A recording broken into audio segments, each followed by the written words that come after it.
What's going on, everybody? Welcome back to the channel. In today's video, we have Samsung Galaxy Watch 8. Its newest watch, and it has updated some things, but a lot of things it really did not. Everybody's talking about the new design. We're going to talk about what's different, is it accurate, and is it right for you? But let's go ahead and get right into it. First and foremost, the design. Everybody's talking about the new Sparkle design, and a lot of people also call it the cushion design from Rolex as well to make it sound a little bit fancier. I thought I wasn't gonna like it at first, but at the end of the day, it really kind of grew on me a little bit. I've always liked the circle design, but the actual protruding edges didn't really change my mind too much about that. It is coming in relatively light at 33.8 grams, which is the same as last year's model, with no really differences as far as heart rate tracking is concerned, which is disappointing. One of the other differences is going to be the new latch systems. So we have the 22mm watch bands for the old bands, and now we have a new lug system. It is nice in general sense, and you can buy lugs that kind of put it to a 22mm. As you can tell, I'm having a little bit of trouble, but once you get used to it, you get used to it. It's gonna have the same lug system as the 8 Classic, which is nice, but it's not gonna have the same lug system as the Ultra, which is kind of disappointing. It is gonna come in with an aluminum build, so it's not gonna be as durable as like the stainless steel or titanium as the Ultra. And it doesn't come with the quick feature button like it is on the Ultra and the Classic. But other than that, they're pretty much the same exact watches. Sapphire glass, 3000 nits of brightness, the same exact processor as well, the same sensors on the back. So in a general sense, if you're looking for a premium smartwatch experience, you're not going to be too upset with the Galaxy Watch 8. But let's go ahead and get into what it's all about. Firstly, if you didn't already know, it does come with 2 different apps. It comes the Samsung Wear app. This is going to be how you're going to customize your watch faces, your app screen. You can kind of change where all the apps are themselves. You can change out the tiles. We'll be showing you that in the user interface and even the quick settings as well. Then of course you have Find My Watch and watch settings. This is getting the nitty gritty about all the watch settings, how you want to change your brightness, always on, and that. But then there's also the Samsung Health app as well.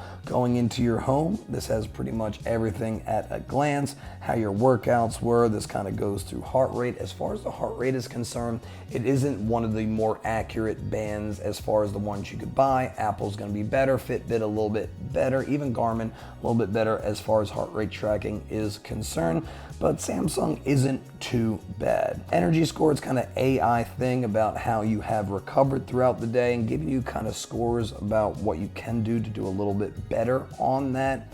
It's okay. Of course, you have your step tracking, your workouts right here, and you can even enter your food if you want to do your food tracking here. So kind of a one-stop shop type thing. Then sleep. Sleep is probably one of the best things that this watch does do. It is pretty darn accurate as far as the REM, deep and light sleep with its awake time as well. And funny enough, if you snore, it will let you know that you did snore. But I don't think I see any snoring on these, no snoring active there, but it will let you know, so you can let your partner know, hey, I didn't snore. Oh, look, I actually snored 36 minutes that night. And when you click on the snoring, it actually has an audio recording and the timing of the snoring. So yeah, they might be right. And it also does body composition with body fat percentage measurements. And actually, it's fairly accurate as far as body fat percentage measurements are concerned. A lot of people have smart scales at home.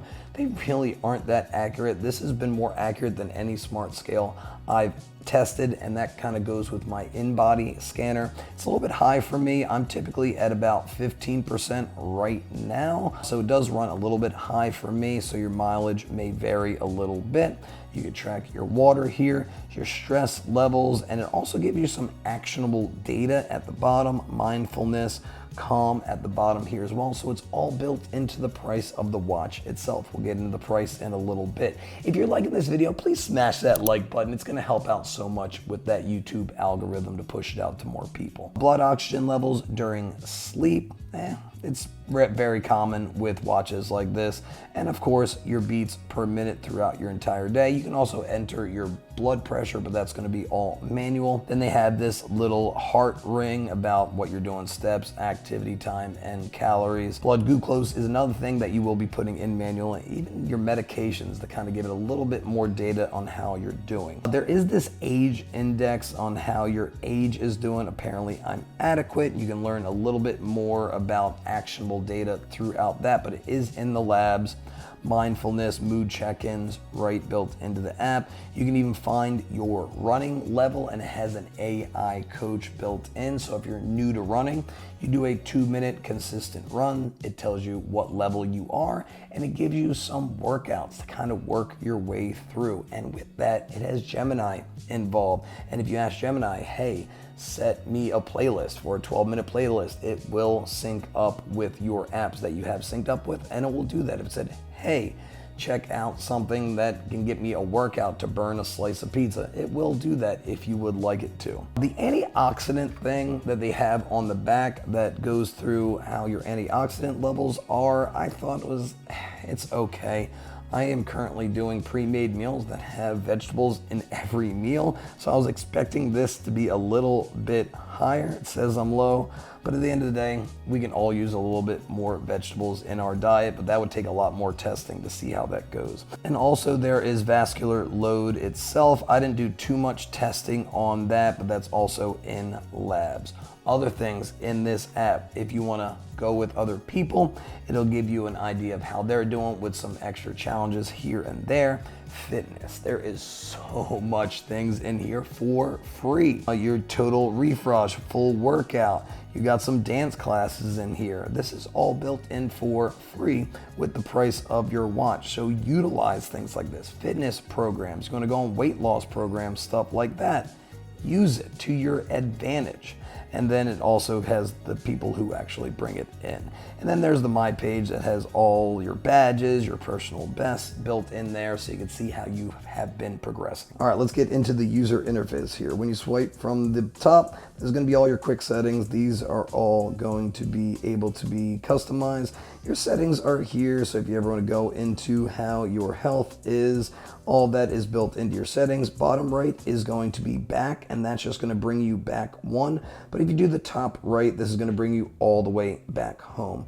If you swipe from left to right, these are going to be your notifications. You can clear those out. If you swipe from right to left, these are going to be all your widgets. As you can tell, it is fairly snappy on how it moves, which is awesome. If you swipe from the bottom up, these are going to be all your apps built in. And also the buttons are customizable. If you tap and hold the top right, that's going to be Gemini if you would like. If you hold the bottom, this is going to go to your wallet. You can also do Google Wallet. If you double tap, this is going to bring you back to whatever you were previously doing the last time through.